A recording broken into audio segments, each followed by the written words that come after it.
Ya tentu kalau haji ada manasik haji yang intensif kepada yang akan berangkat, yang tentu sebenarnya sudah banyak perbekalan keilmuan. Tetapi yang akan kita hadapi bersama-sama yaitu Idul Kurban. Maka dalam kesempatan ini biasanya saya membahas adab-adab Islami, tapi karena menghadapi kurban, terutama para panitia dan DKM juga seluruh kita yang akan melaksanakan Idul Adha, tentu harus ada wawasan keilmuan tentang A sampai Z-nya fikih kurban. Maka mohon izin dalam kesempatan ini akan membahas 33 masalah fikih kurban. Kita fokus ke masalahnya. Kalau fikihnya sudah umum lah ya, kalau fikihnya. Tapi yang muskilah, yang biasanya tidak kita maklumi, ketahui, yaitu masalah-masalahnya. Nah, maka saya akan membreakdown, mengurai masalah-masalah fikih kurban yang jarang diketahui. Ya, karena saya ngisi di radio dan membahas fikih kontemporer, ini kebetulan aja pendengar itu pada masuk WhatsApp.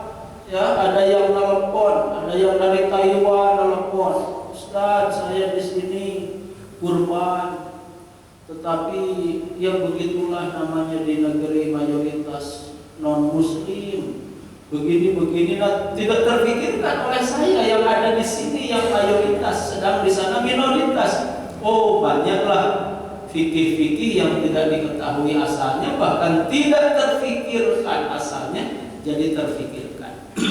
Mudah-mudahan waktunya cukup ya, sampai jam 6, jam setengah 6 Bu.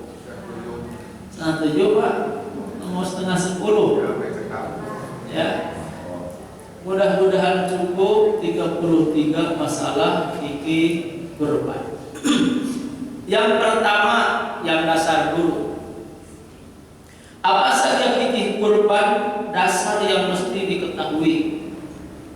Ada 4. 1, hukumnya. Maka jawabannya kalau ada yang nanya hukum kurban itu apa? Saya sampaikan dulu 2. Ulama ikhtilaf, terbagi berbeda pendapat. 1 mengatakan wajib, 2 mengatakan sunnah muakkadah bagi yang mampu. Dua-duanya bagi yang mampu. Siapa yang mengatakan wajib? Imam Abu Hanifah. Kenapa beliau berpendapat wajib? Karena di Al-Qur'annya perintahnya fi'il amar. Fi'il amar itu kalimat perintah. Fasholli li rabbika wanhar. Ya, di situ ada kalimat wanhar. Itu kan fi'il amar. Dari nahara, menyembelih. Maka menyembelihlah, berkurbanlah. Nah, di usul fikih al-aslu fil amri lil wujub. Asal dari perintah menunjukkan wajib. Akhirnya ditarik dari Al-Qur'an itu ya hukumnya wajib. Di hadis bukan Nabi sampai menghardik orang yang punya keluasan rezeki tapi tidak mau berkurban. Man kana lahu sa'ah falam yudhi fala yaqrabanna musallana. Barang siapa yang punya keluasan rezeki, jadi gaduh artos 3 juta tingis gitu. Udah beres segala macam, cuma tingis 3 juta. Tapi tidak mau berkurban. Fala yaqrabanna musallana, jangan dekat-dekat ke tempat sholat. Kesana. Kebayang kita di akhirat mau mencium tangan Nabi, oleh Nabi ditolak. Kenapa? Kamu sih dalam hidup punya keluasan rezeki tapi tidak mau setahun sekali berbagi dengan fakir miskin. Ada orang yang makan daging itu setahun sekali, yaitu nunggu kurban. Ibu bapak mau kapan saja, di mana saja, daging apa saja bisa. Tinggal turun tina mobil, datang ke restoran, daging domba, daging ayam, daging bebek, daging onta, daging kuda, segala rupa kayak tinggal mau ya. Tapi kan ada orang-orang, dan ini mayoritas kebanyakan, yang menanti dagingku setahun sekali Idul Kurban. Masa iya kamu sih nggak mau berbagi dengan fakir miskin setahun sekali, membahagiakan mereka? Nah begitu, maka berangkat dari Al-Quran dan hadis tadi, Abu Hanifah mengambil hukum wajib. Nah tapi Imam Syafi'i kan menyeluruh. Ada uji komparasi, oh ternyata di hadis, di asar para sahabat enggak gitu. Kenapa? Karena Abu Bakar pernah tidak kurban, Umar bin Khattab pernah tidak dikurban, padahal beliau orang yang punya. Ditanya oleh para sahabat lainnya, ya Amirul Mukminin, limana? Kenapa engkau tidak berkurban? Lam yudahi, maka baginda Rasul menjawab, Abu Bakar Siddiq dan Abu Umar bin Khattab menjawab, aku bukannya nggak punya uang untuk kurban, bukannya tidak punya kambing, domba, unta untuk kurban, tetapi khawatir dianggap wajib oleh umatku, maka oleh umat Islam. Akhirnya beliau pun tidak kurban.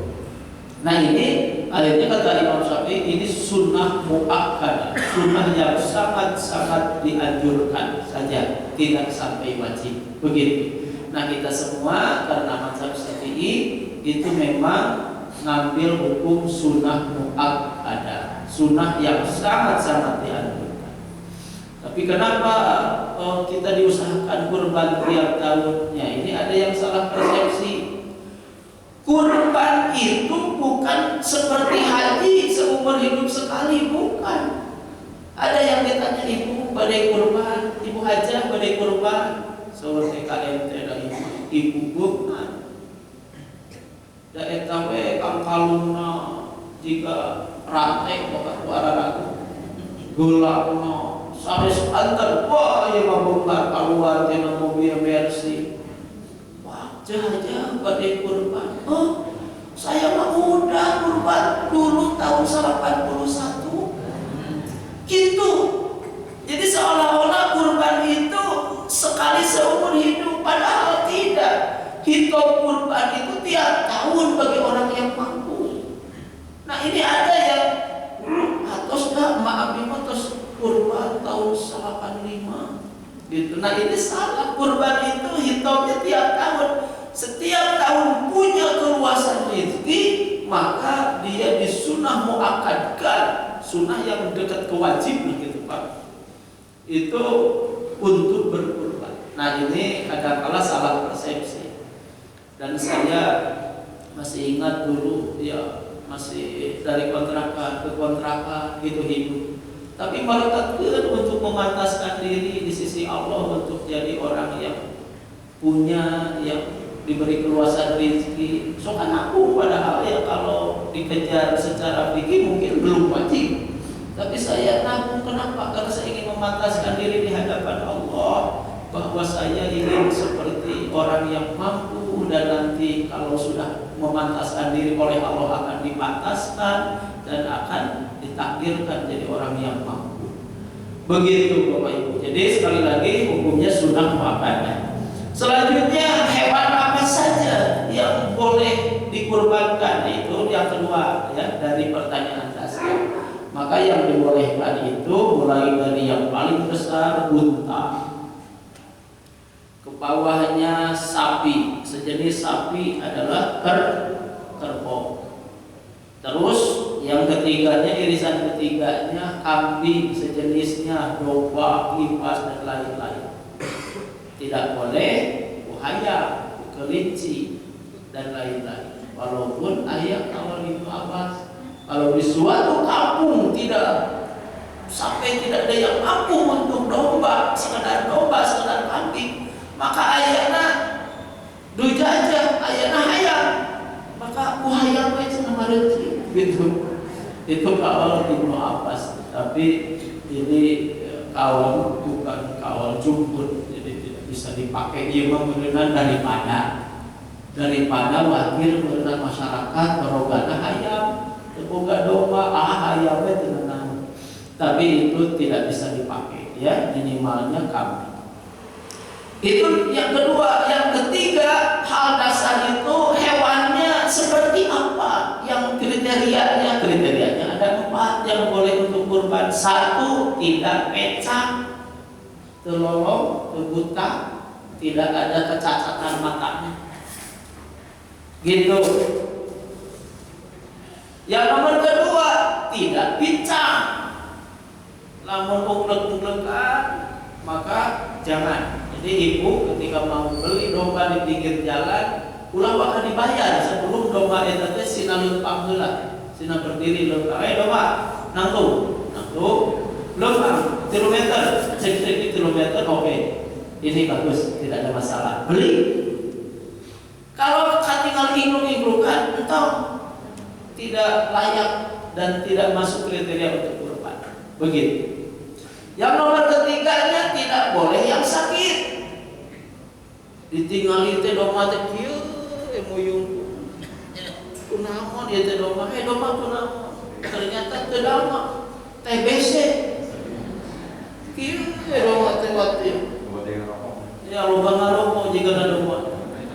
Ditanya kunaon domba abi TBC. Udah jangan dibeli. Tidak layak untuk dibeli. Itu kriteria ketiga, sakit parah. Yang nomor keempatnya, pegang pisan yang kurus, yang sangat kurus.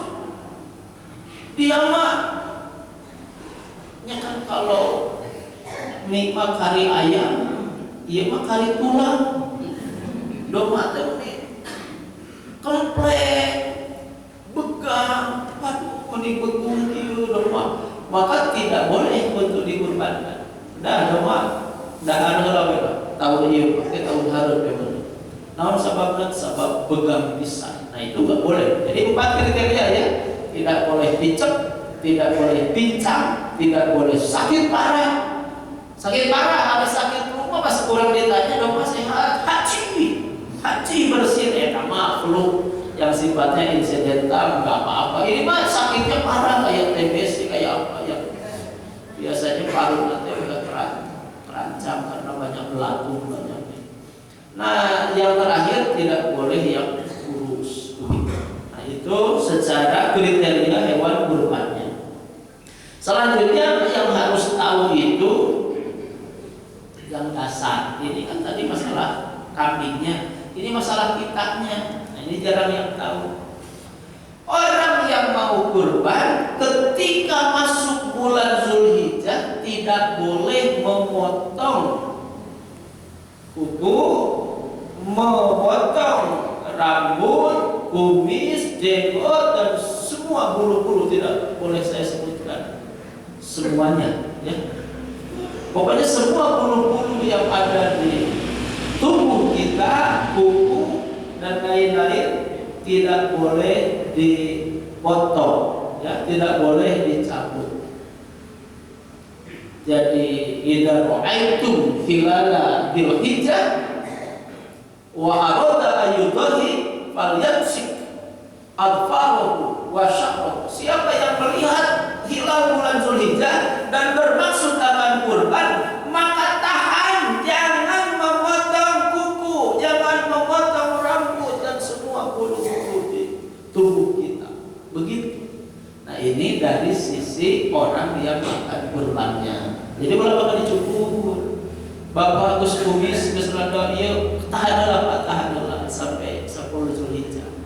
Gitu. Waduh, ieu geus teu ararena tahan. Begitu, itu pengetahuan dasar. Pertanyaan yang kedua nih, masalah fikih dari 33 itu.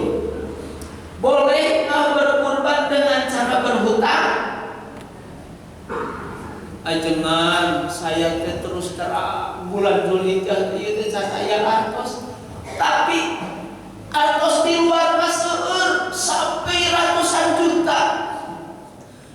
Dan iya, berhutang itu janjinya tanggal 15 Zulhijjah. Aduh, sedangkan kan kurban itu tanggal 10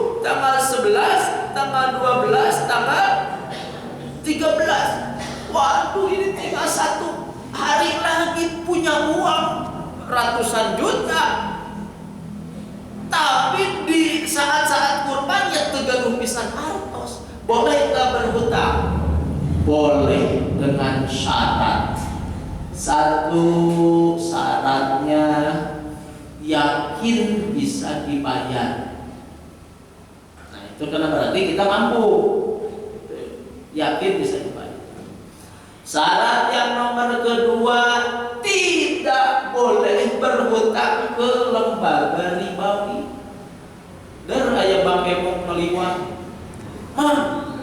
kadieu Bang, orang Batak Bang kadieu pinjam duit lah rek kurban sabaraha bungana setiap bulan wah rek ibadah dengan riba tidak diterima kurbannya.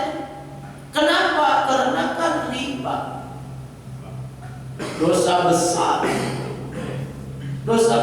Jadi rek kurban kalian pinjam nggak boleh. Jadi minjemnya bukan ke lembaga ribawi atau ke rentenir, nggak boleh. Kalau minjem ke bos, aduh saya kan gaji 13 nanti rapel bulan depan ya saya ingin kurban, sekarang memang uang saya tidak cukup, bisa pinjam ya sok aja berapa? Ya 4 juta bos, ya sok, borosok.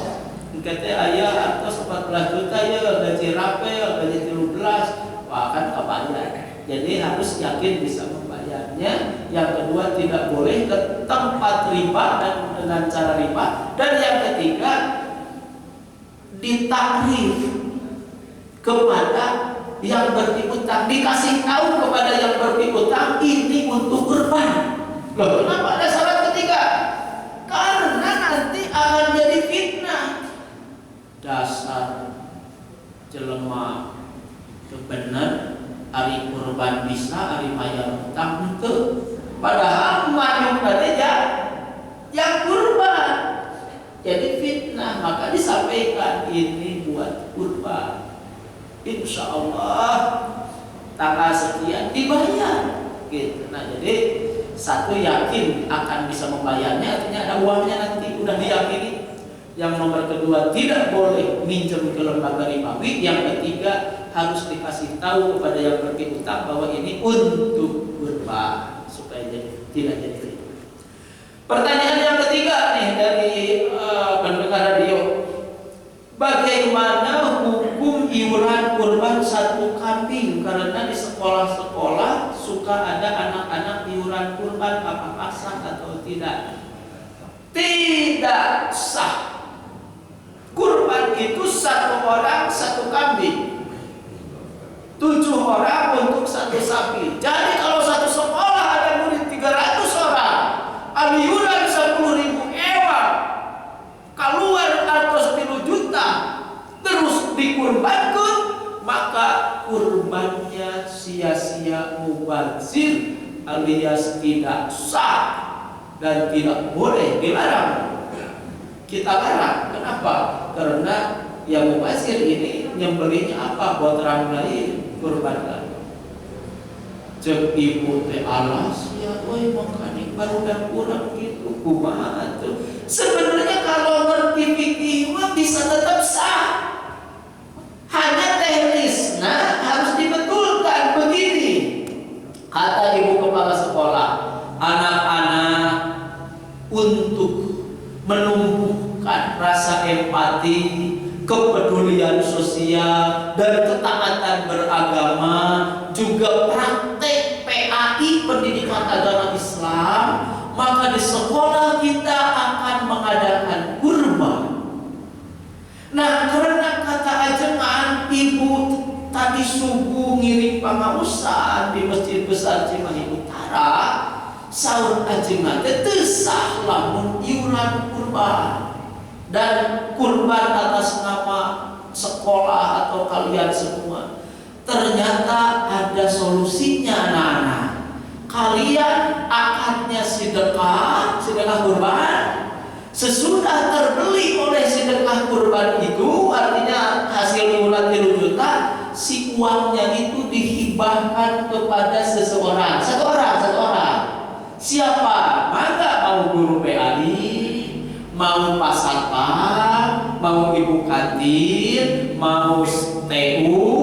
Nah, dihibahkan 3 juta ini hibah untuk kurban dari anak-anak atas nama Pak Satpam.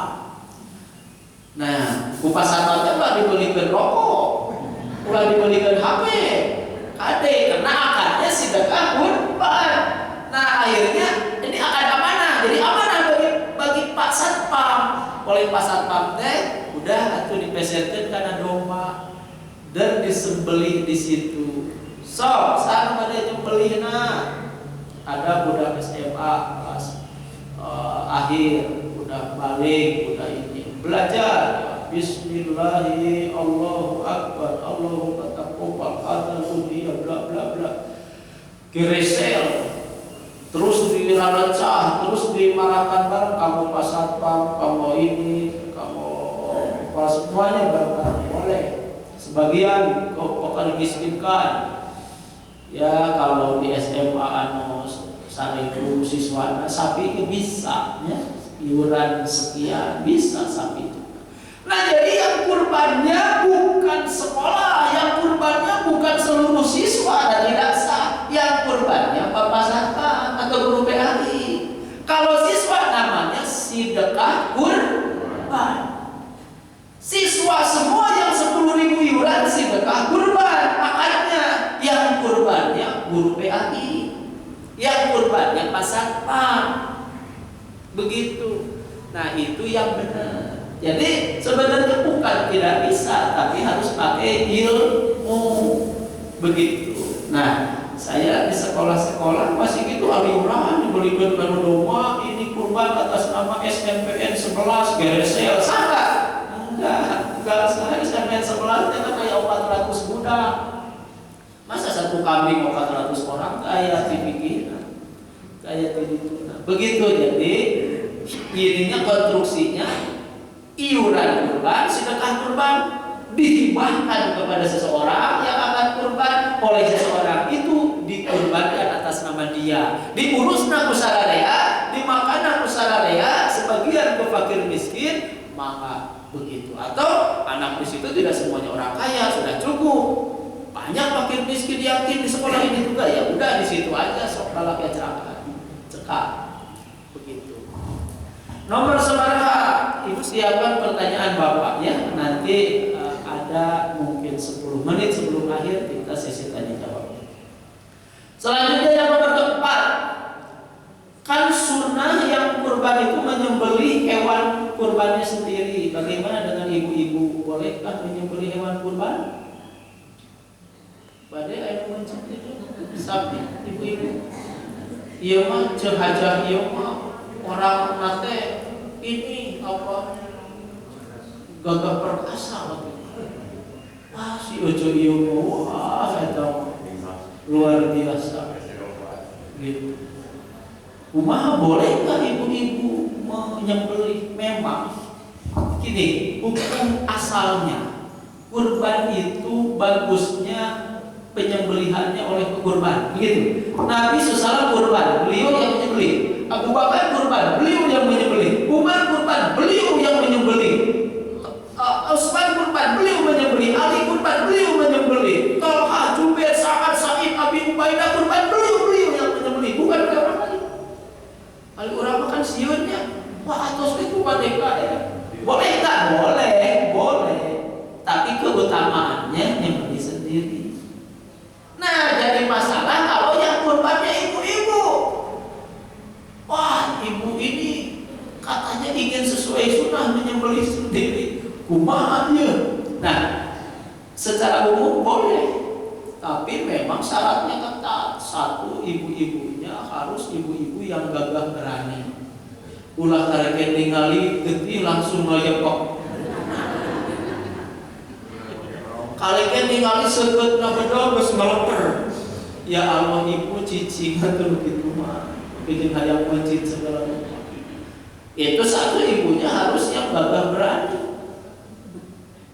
Lain gagah perkasa. Berani, gagah berani.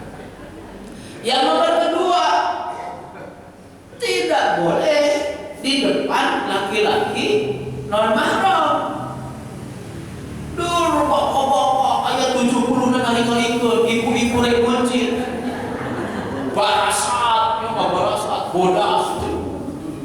sing satu ieu dasar bapak-bapak kari nggak boleh ada. Jadi kalaupun ada ibu-ibu gagah berani tadi harus steril, nggak boleh ada laki-laki non mahram, ulah Pak Ustad, Pak DKE, Pak Hansi, Pak Lurah kalimun kalau ibu-ibu gagah perkasa pergi nggak boleh. Jadi yang hadirnya siapa? Yang hadir nanti suaminya nyekelan buntut doma, budak nyekelan ieu subuna gitu. Bapana si kakek bapak si ibu ieu nyekelan huruna. Namanya boleh. Tapi lamun di situ ada DKM, ada Pak Hansi, ada Pak Ustad, dan nggak boleh karena dilihat oleh orang lain. Kumaha lo pas geres saya tadi kali darah kelompok langsung disangka Pak ini Pak Hansi gitu kan haram gitu. Nah jadi tidak boleh di depan orang gitu. Jadi inti nama akhirnya Allah ibu diserahkan dalam keutamaan hukumnya dari seger madorot nama. Kenapa? Karena di usul fikih darul mafasid muqaddamun ala jalbil masalih, menolak kemaksadatan. Ibu-ibu pingsan, ibu-ibu kelihatan moratnya, memancing orang melihat dan lain-lain, itu lebih diutamakan menghindari itu daripada mendatangkan kemanfaatan, yaitu keutamaan menyembelih sendiri. Padahal diberikan ke orang lain itu nggak apa-apa. Nah gitu. Jadi udahlah ibu-ibu mundur walaupun gagah perkasa, nggak berani. Begitu. Jadi udahlah ibu-ibu mundur aja, hanya keutamaan aja daripada mandara. Yang nomor kelima, jika sapi terkilir dan pincang apakah sah atau tidak? Kan tadi yang tidak sah itu kalau hewan pincang. Nah ini mah bukan cacat, tapi ada insiden. Jadi pada KMT tutu sapi datang pesanan orang turun ke video. Ari PT asal-asalan nurun kena teh ditingali di belakang mobil teh aya sohokan. Ya, terus ayo betot di baretot bari jeung teu marake elmu. Kacung parius beletuk.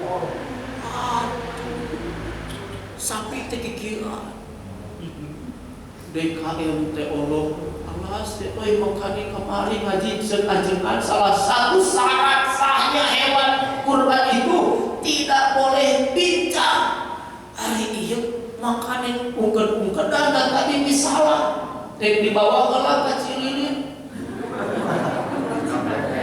Citapen. Waduh kalau urang-urang ge sabaraha alas teh euy kumaha aya tukang urut teh di dieu tukang urut sapi mah. Kumaha. Nah, saya sampaikan yang tidak sah itu pincang cacat bawaan. Kalau insiden tidak apa-apa.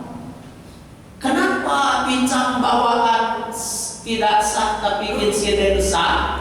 Karena konteksnya tujuannya maka sirus syariah. Kenapa tidak boleh yang pincang bawaan cacat? Karena biasanya dikonsumsinya bari ringan. Oh, ieu teh domba anu cacat teh nya, anu rek dimakan teh jadi teu nafsu urang rek makan teh daun.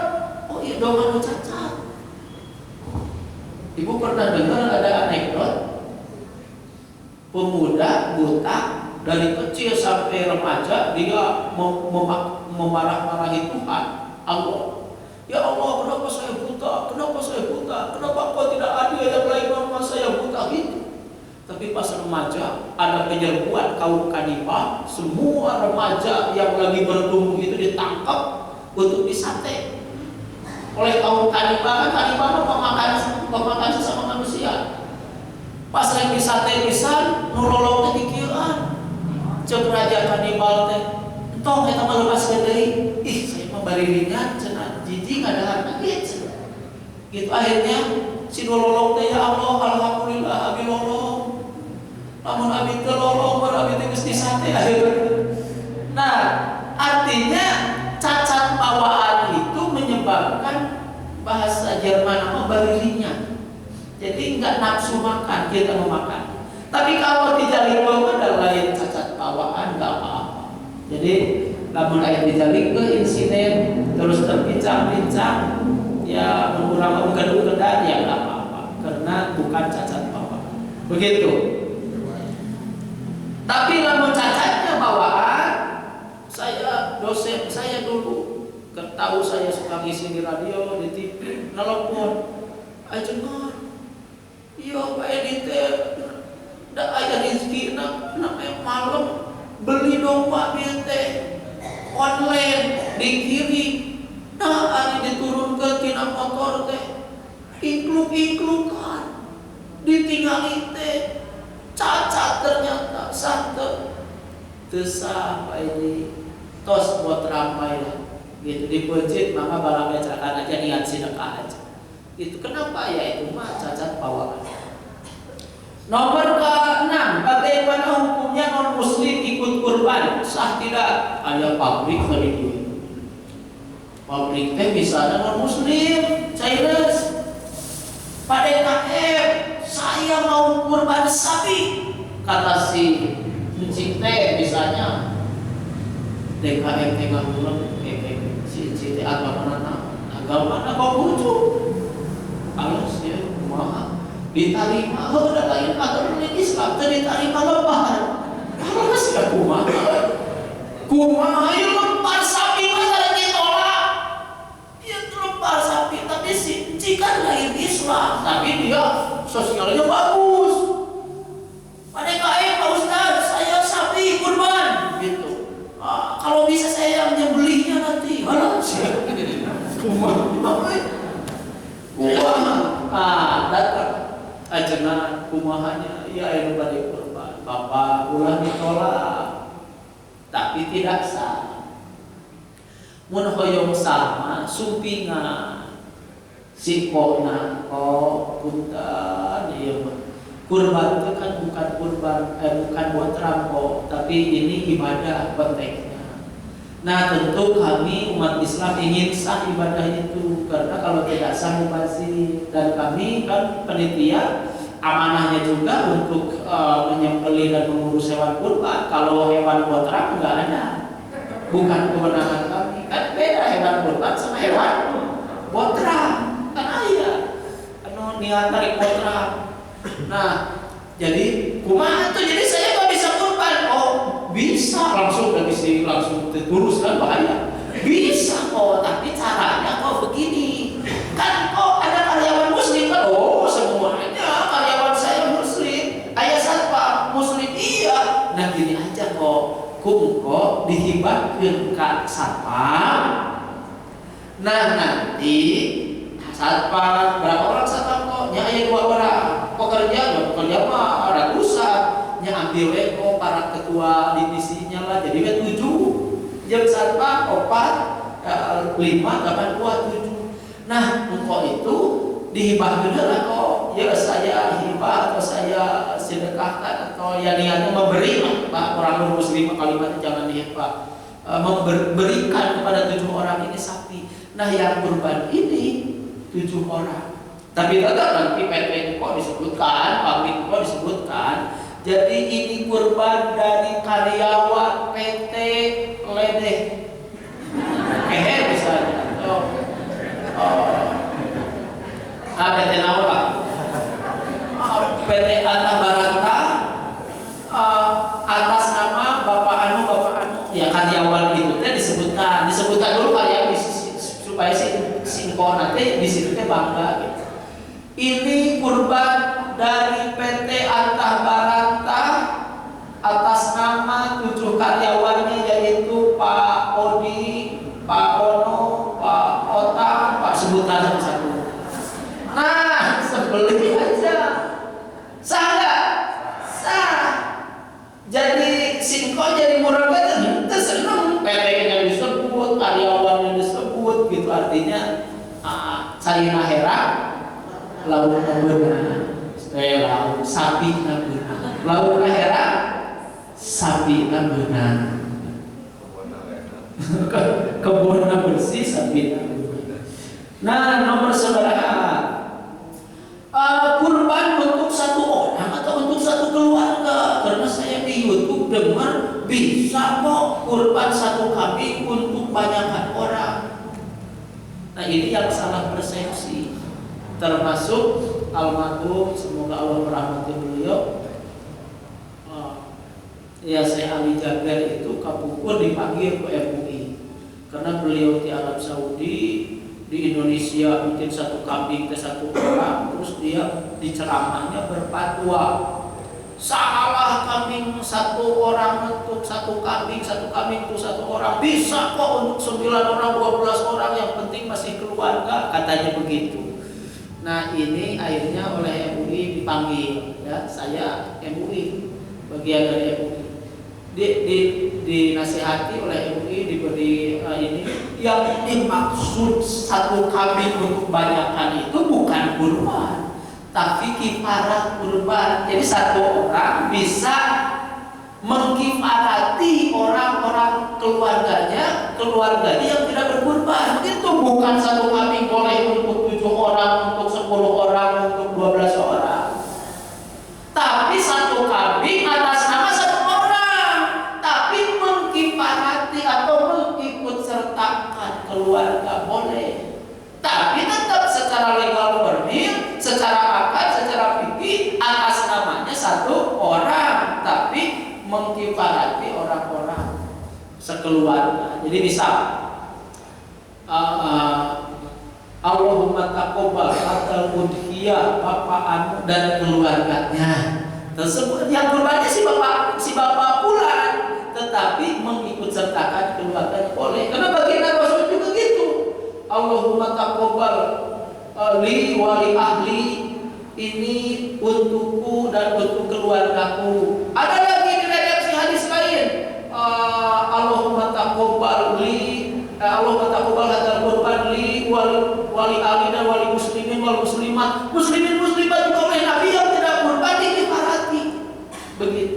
Jadi sekali lagi tetap satu kambing untuk satu orang, tapi boleh mengkifarati, mengikut sertakan keluarga yang tidak bisa berkurban.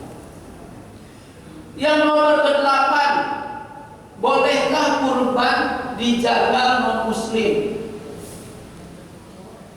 Manggil jagal DKM Jawa dan DKM ini mahala lengker, ningali ketiga langsung ngararoncon. Pikawatiran DKM dia kurang biji. Yang awal kawani dari ningali sapi sedikit ngorita langsung melecir lamupan. Wah, yang mahala lengker manggil dijagal. Ahli jagal nanti si Robert. Wah, non muslim kan. Datang ke si Robert mawa pedang sumure. Mana? Ayah sabaraha sapi DKM itu, ayah 17 sapi. 17 sabetik saya mah sehari 100 masjid di penjagalan. Bawa gua, wah rek masjid. Datang Ustaz cicing Robert cicing. Nah, Ustaz, saya penjaga profesional, jangan remehkan saya. Cicing, mana? Besar. Nah, makanya besar saya biasa, saya tahu kok umat Islam itu kan harus 3 urat yang terputus. Sudah saya baca di internet, 1 wajan, 2 mani, 3 mulku. Nah, 3 urat ini tuh saya bakal putus. Kenapa? Cicing, saya jaga kepala gue. Kenapa Ustaz? Kurban itu lain dagangkeun, kurban teh lain kontrak, kurban teh ibadah. Dan ibadah itu hitungnya kepada muslim, kepada non muslim. Kepada muslim itu bisa kita badal haji kok si Robert.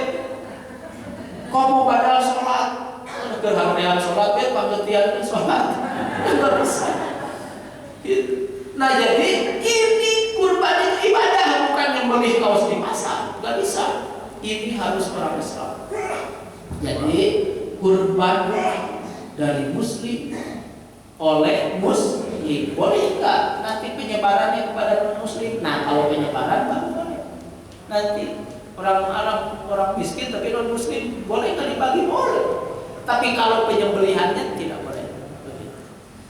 Nomor 9, hukum daging kurban di kornet. So, rumah zakat di kornet, benar nggak? beberapa lembaga zakat nasional itu dikornet. Boleh tidak? Maka jawabannya boleh. Karena tidak ada batasan konsumsinya kapan. Yang penting si kornet itu untuk fakir miskin, bukan dan dijual di swalayan. Tapi untuk fakir miskin boleh. Nomor 10, rekayasa pakan. Jadi hewan cepat besar tapi belum cukup umur, diusahakan jangan. Gini Pak, ayah sapi 7 bulan teh maju kiri, ayah domba genep bulan 5 bulan teh maju kiri, kuas ayam kan kalau bisa tahunnya. Makanya kurang tadi pencit aja nama sabulan gede ayam teh ayam. Nah ayah rekayasa pakan. Nah, para ulama memang berbeda pendapat. Ulama kontemporer ya, karena zaman dulu mah gak ada rekayasa pakan, rekayasa genetik, disuntik di apapun. Nah kata ulama yang lebih hati-hati mazhab Syafi'i tetap kejar tahu, ya kejar tahu. Misalnya kalau kambing minimal 1 tahun, kalau sapi minimal 2 tahun, kalau unta minimal 5 tahun, begitu. Dikejar tetap tahu. Yang nomor ke-11, berkurban tidak boleh potong rambut dan kuku bagi akad kurban, itu tadi sudah dibahas. Jadi tidak boleh. Nomor ke-12, hukum menyembelih dengan mesin. Kan ayah di Australia banyak, dulu kan di Indonesia tuh saya aja. Itu sapi itu maju ke anu, ya langsung tiba-tiba ada itu dari situ.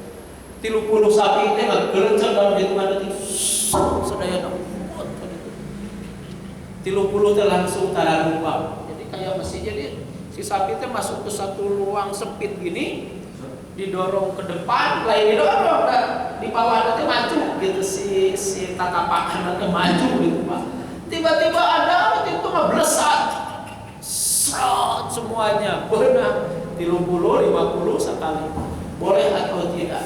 Nah jawabannya para ulama kontemporer boleh dengan syarat. Syaratnya 3 urat tadi, wajan, mani dan hulkum harus terputus. Hukumnya tenggorokan terputus. Yang nomor kedua tetap harus membaca Bismillah. Allah Akbar, lain Bismillahirrahmanirrahim. Bismillahirrahmanirrahim. Allahu Akbar. Allahumma taqabbal udhiyata anu bin anu. Sebutkan semuanya, misalnya tiba-tiba berat boleh begitu.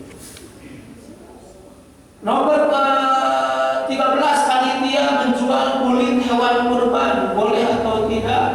Haram. Man ba'ak jilda udhiyatihi fala udhiyatalah. Siapa yang menjual kulit kurban maka tidak sah kurbannya. Siapa yang tidak boleh itu? Pekurbannya. Kedua, panitia juga tidak boleh. Kenapa? Karena panitia itu di dalam fikih hukumnya itu wakil dari pekurban. Maka semua kewajiban dan larangan yang kurban melekat kepada yang mewakilinya, yaitu panitia. Jadi, tong dijual kulit kurban tidak sah. Aduh Pak Haji, kumaha da di sate ke bisa, di sayur ke bisa. Aku mah tuh kulit. Oh, pakai teknik. Tekniknya apa? Dijual oleh pihak ketiga itu boleh, yang tidak boleh itu oleh pekurban dan oleh panitia sebagai wakalah pekurban. Nah, caranya karena nggak mungkin kulit, kuku dan tanduk apa kudu didahar kan? Kumaha carana? Da ieu mah jigana kudu dijual. Nah, caranya oleh panitia itu dibagikan saja. Contoh, pisahkan mana panitia, mana masjid. Kan masjid itu mengangkat panitia, berarti panitia dan masjid sesuatu yang berbeda. Panitia, cek panitia teh. Kulit ini bagikan untuk Pak Marot misalnya. Kamu Marot ya kulit mah, kamu Pak Ustad atau kamu Pak Kiai misalnya, atau Pak Ajengan. Maka kulit mah. Nah, oleh Pak Ustad, oleh Pak Marot, ya pengurus DKM mau dijual ya silakan. Kenapa? Karena ini udah di tangan ketiga. Udah di tangan ketiga. Ya di tangan ketiga suka suka-suka yang menerima, mau disate, mau disayur, mau dijual, mau didendeng, mau diberikan lagi ke tetangganya atau ke orang tuanya, ya suka-suka pihak ketiga. Yang tidak boleh itu oleh pekurban, oleh panitia kurban. Karena panitia kurban wakil pekurban. Yang melekat halal haram boleh tidaknya orang yang kurban melekat ke panitia. Nah, saya di pesantren si kulit kurban itu, saya tidak ikut ke panitiaan, bukan panitia santri, senior, para ustaz, jadi panitia. Si kulit hewan kurban teh, ya dagingnya dibagikan segala rupa dibagikan, nah kulitnya kamu pak aja nanti diterima itu saya, ya sebarang karungnya kulitnya, oleh saya dijual, nah saya mah orang pihak ketiga sebagai mustahil mah ibu ternyata di Cimahi berlimpah daging. Kayak ini 2 karung kamu minta nyanak daging di masjid agung, di masjid ini. Aduh, abi mada tegaduh kulkas kumaha arek dijual. Boleh lah itu pihak ketiga. Rek didahar, rek disayur, rek dikasihkan ke orang, rek dibagikan ibu, rek dijual, rek di apa silahkan. Nah akhirnya si kulit itu saya jual. Nanti hasilnya kamu pesantren, tapi saya uang. Berarti punya saya uang itu, tapi saya nanti wakafkan ke pesantren atas nama saya, bukan atas nama kurban. Nah itu jadi oleh pihak ketiga boleh. Maka dia kulit boleh dijual panitia, tapi ku panitia dibagi ke akas saha, silahkan. Nah oleh si saha itu silahkan boleh dijual. Jadi sah. Yang nomor ke 14 kurban dengan cara transfer boleh nggak? Boleh. Karena kurban itu bisa di Cimahi bagus banyak, tapi abi kurang Cililin, Gunung Batu, Gunung Halu, Gunung Batu, Gunung Halu di situ mah ya Allah, kadang-kadang aya nu kurban di lembur terpencil teh, aya lagi anu kurban eta, ngaranna teh gaganting, apa ganting mah? Daging leutik dikieuran, ditiiran dikasih sakieu Pak, ditiir dikasih hati-hati masa imah sakieu, budak teh 12. Kan di lembur mah suka loba budaknya. Sok pararantes gitu nya. Gitu deh. Sakieu teh 12 orang dibagi siksi dibagi sakali emang. Gusti meuni seul hate nyerede kata Gusti tapi kan di lembur mah digantikan gitu. Abi mah pade-pade moal kurban di dieu tahun ieu mah mereka Gunung Halu. Kalau berarti dari teh harus 4 juta ditransferkan ke Pak Ustadz itu sepupu saya Pak Ustadz di situ, kakak sepupu saya transferkan difotokan pas penyembelihannya, iya kurban atas nama ibu Pulana dari Cimahi Gereser. Terus pada kecelakaan malam tapi kan kaceri, alhamdulillah ya Allah bunga bisa mengubahkan masyarakat di lembur di Cimahi mau berlimpah daging kurban dan hari di Gunung Halu. Nah, bolehkah ibu ke sana? Boleh ditransfer ke situ. Kenapa? Baginda Rasulullah SAW juga pernah kurban dan beliau tidak menghadiri kurban. Mana hadisnya? An Ali bin Abi Thalib qala amanoni an Nabi sallallahu alaihi wasallam an uqawwima an badani an budbihi wa an uqassima al-huma wa jumdaha. Jadi kata Sayyidina Ali, saya pernah diperintah oleh Nabi untuk mengantarkan unta kurban dan membagi-bagikan daging dan kulitnya. Jadi Nabi enggak hadir, hanya juk aturkeun kalau mur anu sapi ieu unta ini sembelih di sana. Artinya Nabi enggak hadir, enggak menyembelih, enggak apa-apa. Nah jadi transfer ke Gunung Halu, ke Garut atau Bapak di Lembur, anu kasihan di lembur mah teu aya kurban atau aya nelpon mama di dieu teu aya kurban meuni watir manawi ning aya rezekina atuh ulah di Cimahi kurban teh di dieu ceuk ibu ti Garut misalnya atau di Ciamis nya atuh ibu nah boleh begitu. Saya ya pernah KKN ke Gunung Halu itu ya nangis saya ningali gaganti sekali berbagikeun budak loba nikmati hari di Cimahi numpuk terus terang banyak. Nah itu jadi termasuk pada KKN boleh disembelih di sini tetapi jangan semuanya dikonsumsi di sini. Coba ingat barangkali di sini ada marbot, punya lembur di Cilili atau di mana terpencil, sebagian tempat ke pelosok-pelosok, ulah di dia bae sakajana. Itulah mun berlimpah banyak lagi.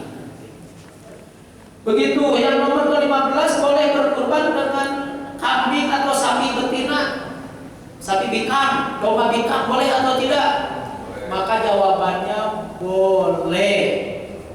Bahkan di Al-Quran itu di surah Al-Hajj ayat 34, alam marjabahu min bahimatil an'am, hewan betina ternak itu. Jadi sebenarnya tidak ada harus jantan, nggak ada. Hanya kalau ada pilihan betina dan jantan, maka jantan aula lebih utama. Tapi ayah ibu-ibu kicri-kicri bawa kambing, ya bingkai, kapadekan pula ditolak, namun kriteria 4, terpecah, terpincang, terkurus, pisang, terus penyakitan, nyata 5, walaupun betina, walaupun bingkai, jadi tidak ada. Hanya keutamaannya ya yang jalur. Selanjutnya yang nomor ke-16, bolehkah dari kurban kepada non muslim dibagikannya? Boleh ya sebagian, lain semuanya kepada non muslim. Fakulu min hawatimul qani wal muqtar, makan sebagian hewan kurban oleh kalian sendiri, kasih kepada orang-orang yang fakir miskin atau orang-orang yang berkurang wa ailafatu qulubihim, untuk menarik hatinya. Contoh, aya warga di dieu sok protes wae ka masjid teh. Speaker tarik teuing protes. Aya muludan parkiran halaman protes. Dan lain-lain lah. Cek DKM. Oke, pas kurban. Bere buluna. Lupang gede bere. Nah, itu boleh. Kenapa? Karena selain membagikan seperti biasanya, tapi ada target lain, yaitu supaya hatinya lembut. Lulu saya di pesantren ayamnya ya hiji 2 mah anu ka pesantren teh menicikan hiji pernah eta naon teh akses ka pesantren di pagar di ini itu tiasa masuk ini itu saya sampai ngulili ka kebun rek ngajar santri gitu aya anu gitu. Tapi pas kurban kapanitia bapak anu kasihan anu pak ini tiap aya naon mau lebaran laji swabnya lembaga zakatnya pas ini ke situ tiap bulan kalau biasa beras ke situ mie ke situ dan lain-lain. Akhirnya bapak aya nate ya jadi pak